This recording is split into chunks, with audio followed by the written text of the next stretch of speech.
father chopping the heads off of our two pet chickens and my mother insisting that I eat them for dinner. My dad heads out back with a hatchet. I got on my bike and I rode it. I just tried to stop it, I remember that. I got on the bike, rode around the block. I was crying. I haven't talked about that for a lot of years.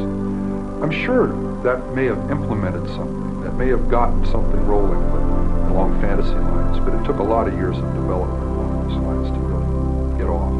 But how are you able to, in 1 minute, have someone's head in your hands? Through a fantasy, however that would relate to that severed head. And then 5 minutes later, I'd put that away, and there'd be a knock on the door, and I'd put it away and answer the door. A landlady would be there, and we'd discuss it. Discuss what? Reality. Her reality, not mine. So it was one hell of a tweak. I mean, to just flip out and not know where I was. To be walking up the stairs with a camera bag that belonged to a young woman that had her severed head in it. Walking up to my apartment, past a happy young couple coming down the stairs, who nodded and smiled at me as they went by. Good evening. So it came out of my mother. And in a rage, I went right back in. For 7 years, she said, I haven't had sex with a man because of you, my murderous son. It was one of our arguments. And I cut off her head. And I humiliated her corpse. It's there. A 6 young woman dead because of the way she raises her son and the way her son is raised, the way he grows up. And what's her closing words? I suppose you want to sit up all night and talk. God, I wish I had.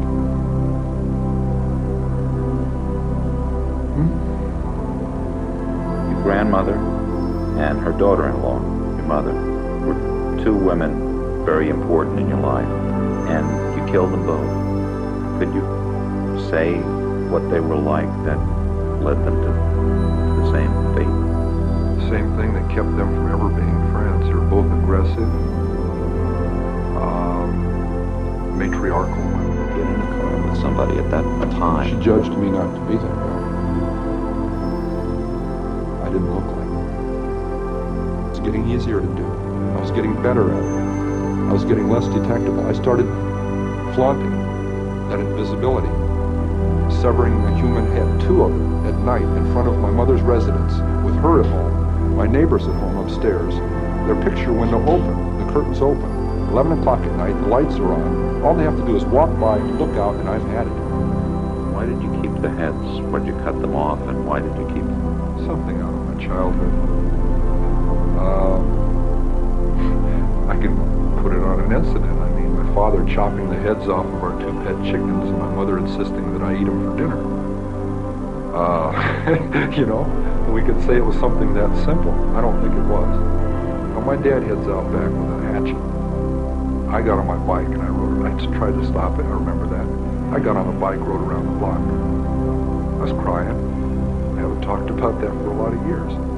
I'm sure that may have implemented something. That may have gotten something rolling along fantasy lines, but it took a lot of years of development along those lines to really get off. That really, I could feel the wheels squeaking inside. That was really pulling them. And I imagine at that point something would break. But I didn't literally go insane. I didn't get lost. And all this time, Kemper was able to seem normal. He even hung out at a bar across the street from the courthouse, making friends with policemen, trying to pick up information. They'd buy me a beer, I'd buy them a beer. Casual relationships, but I was poking around a little bit trying to find some things out. I knew they wouldn't be privy to hot information, but there were some things that were bothering me, like were there any speculations on how they were dying. Did the cops like you? Like I said, a friendly nuisance. I got in the way, and it was deliberate. Again, friendly nuisances are dismissed. How did you get the knowledge to outsmart the police?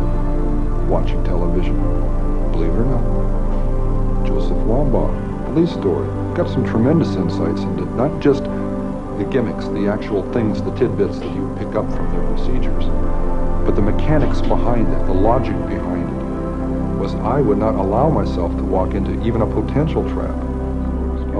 But remember, it's up. And instantly he responds to what I'm saying. My hand moves. In fact, we go outside. He's still thinking, boy, this is a really nice and noble guy here.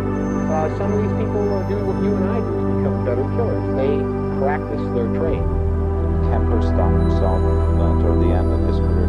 Kemper says he did. He says he could have gone on. He said he had fantasies of killing dozens more people, leaving a trail of bodies across the country, and at one point he just got on the telephone and turned himself in. He said it was time for the killing to stop.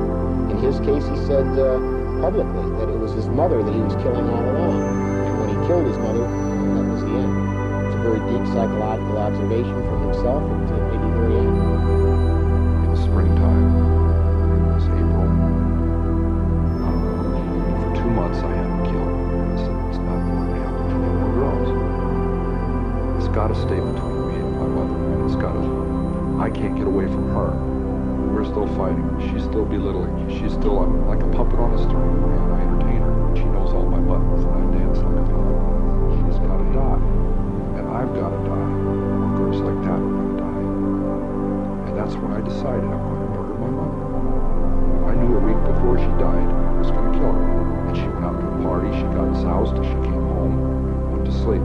I was woken up by that. I came out. I walked up to her bed. She's laying there reading a paperback, as many thousands of nights before. And she said, oh, I suppose you're going to want to sit up all night and talk. I looked at her, I said, no.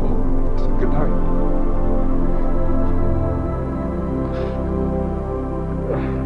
And I knew I was going to kill her, you know? And I'm so cold, it's so hard. And that's the first time in 10 years I've looked at it that way. I mean, that intense, that honest. It hurts.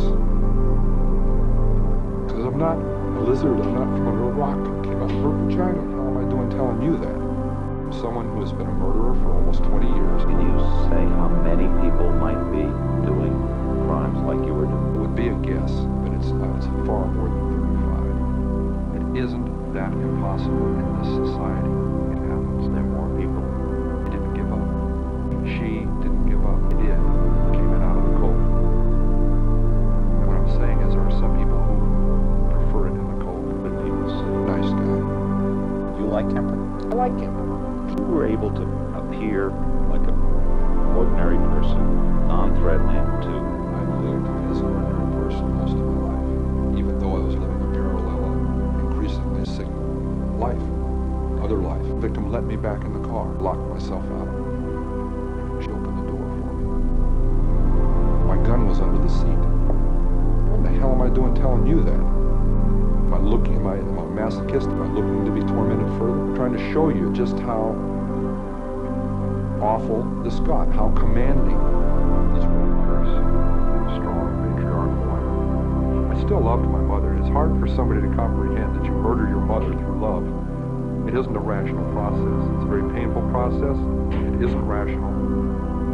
And I've got to still live with that. Why did you wind up giving yourself up? It had to stop. It had to stop.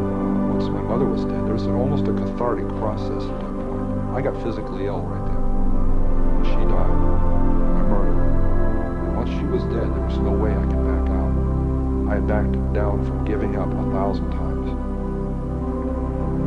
I used to get drunk and sit out in front of the sheriff's department in a parking lot across the street on one of those little concrete parking berms, and I just sit there and say, oh, I still can. The clanging doors, I can still hear them. No, because it'll never open again. You know, so I rationalized that to give up would be insane. To give up would be crazy. I'd be giving away my freedom, and I